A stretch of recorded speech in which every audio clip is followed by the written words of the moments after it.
Cricket has long been called a gentleman's game, one where rivalry is fierce but respect remains intact. But after India's seven-wicket win over Pakistan in the Asia Cup on Sunday, what dominated headlines was not players' match-winning knock. Instead, it was the absence of a handshake and politicization of the match by India.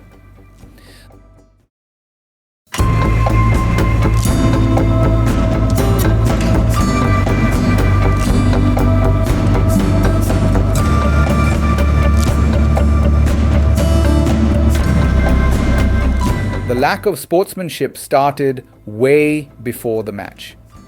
During the toss, the match referee Andy Pycroft told Pakistani captain that Indian captain will not shake hands with him. Pakistan Cricket Board has already lodged a complaint against this. When the final ball was struck and India sealed their victory, Pakistani players lined up for the customary post-match handshake. But the Indian team, led by Captain Yadav, walked straight into the dressing room, leaving their rivals waiting in vain. For Pakistan, this was a shocking breach of sportsmanship. For India, as it later emerged, the snub was no accident but a pre-planned political statement. The backdrop was the Pahalgam incident in April, which killed 26 Indian tourists. India accused Pakistan of complicity, though the militant group Resistance Front claimed responsibility. The attack triggered a 4-day military escalation in May, with India carrying out missile strikes and Pakistan responding with precision strikes on Indian military facilities and shooting down 6 Indian planes. A ceasefire ended the fighting, but scars remained. It was in this climate that Indian captain, speaking after the game, dedicated the win to Pahalgam victims and his soldiers, saying that some things in life are above sportsmanship. The statement revealed the truth. India's refusal to shake hands had been decided before the game, in alignment with the Board of Control for Cricket in India and the government in New Delhi. PCB chairman and team's head coach has expressed extreme disappointment on this childish behavior of India. The fallout was immediate. Pakistan captain Salman Ali Agha boycotted the post-match presentation in protest. The PCB officially demanded that Pycroft be removed from his duties in the Asia Cup.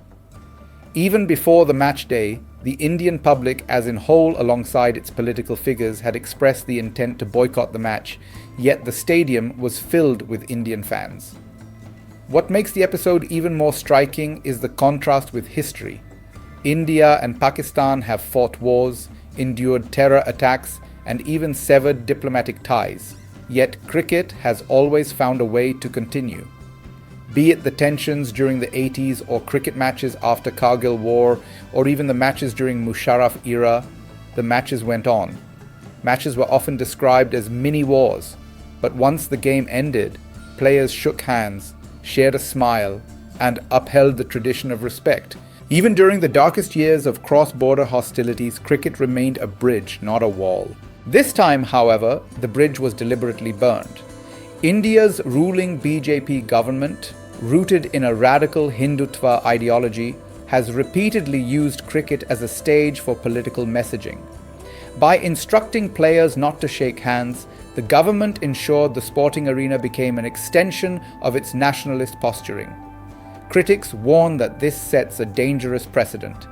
If handshakes, the simplest gesture of sportsmanship, can be sacrificed for political theatre, what remains of cricket's spirit? What message does it send to millions of fans who look to the sport as a rare space where Indians and Pakistanis can share passion rather than hostility?